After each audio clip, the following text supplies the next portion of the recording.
गीता अध्याय 4 श्लोक 5 और 9 में तथा गीता जी अध्याय 2 श्लोक 12 में तथा गीता अध्याय 10 श्लोक 2 में गीता ज्ञानदाता यानी क्षर पुरुष ने अपने आप को नाशवान कहा है तथा स्वीकार किया है कि अर्जुन मेरे और तेरे बहुत जन्म हो चुके हैं, उनको तू नहीं जानता, मैं जानता हूँ। इससे सिद्ध हो जाता है कि क्षर पुरुष यानी गीता ज्ञानदाता जो ब्रह्मा विष्णु महेश के स्थूल शरीर का पिता है वो भी अविनाशी नहीं है, उसका शरीर भी नष्ट होता है। अब आपको गीता अध्याय 15 श्लोक 16 से भी स्पष्ट करते हैं। इस श्लोक में कहा है कि दो पुरुष हैं, क्षर पुरुष और अक्षर पुरुष, तथा इनके अंतर्गत सब प्राणियों के शरीर तो नाशवान है, यानी ये सब नष्ट होते हैं, परंतु आत्मा सबकी अविनाशी है।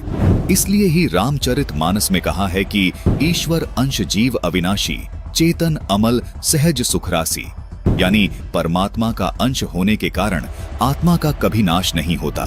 गीता अध्याय 15 श्लोक 17 में पूर्ण परमात्मा को उत्तम पुरुष और अविनाशी इसलिए कहा गया है क्योंकि उत्तम पुरुष यानी पूर्ण परमात्मा का शरीर भी अविनाशी है।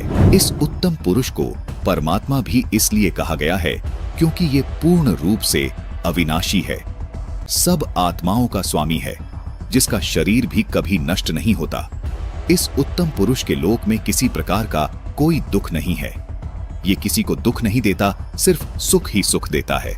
इसलिए इसी परमात्मा को रामचरितमानस में सुख की राशि भी कहा है। जिस गीता ज्ञानदाता काल के लोक में हम रह रहे हैं, इस लोक के मालिक को परमात्मा नहीं कहा जा सकता, क्योंकि इस काल लोक में कोई सुखी नहीं है।